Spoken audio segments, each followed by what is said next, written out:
बताता चलूँ, अदनान भाई के घर में मौजूद हूँ। मेरा 27 न्यूज़ से ताल्लुक़ था। मैं 27 न्यूज़ का ब्यूरो चीफ था कराची का। आज मोरखा 22 तारीख को मैं 27 न्यूज़ से इस्तीफ़ा दे दिया हूँ। मेरा ला ताल्लुक़ ऐलान मैंने कर दिया। मैं और मेरी टीम ने ला ताल्लुक़ ऐलान कर दिया है। अब जो कुछ भी है वो के6 सिटी न्यूज़ का मैं डिप्टी CEO हूँ और हमेशा इंशाल्लाह मैं रहूँगा। और हमारी जो टीम है, जो ब्यूरो चीफ अदनान गौहरी भाई, इंशाल्लाह ऐसे ही के6 सिटी न्यूज़ के साथ काम करते रहेंगे और इसको अच्छे मसाइल, अच्छे मकसद तक हम इनको इंशाल्लाह आगे लेके जाएंगे ताकि आवाम के मसले मसाइल हल हों।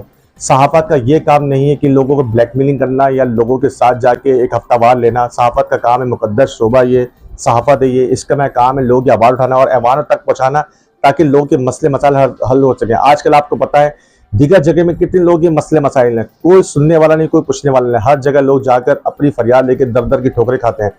तो के6 सिटी न्यूज़ का मिशन है और हमारा ये मिशन यही है और हमारी जो मैडम जो CEO साहिबा है उनका भी यही मिशन है कि के6 सिटी न्यूज़ का मकसद ये है कि अवाम की आवाज़ आला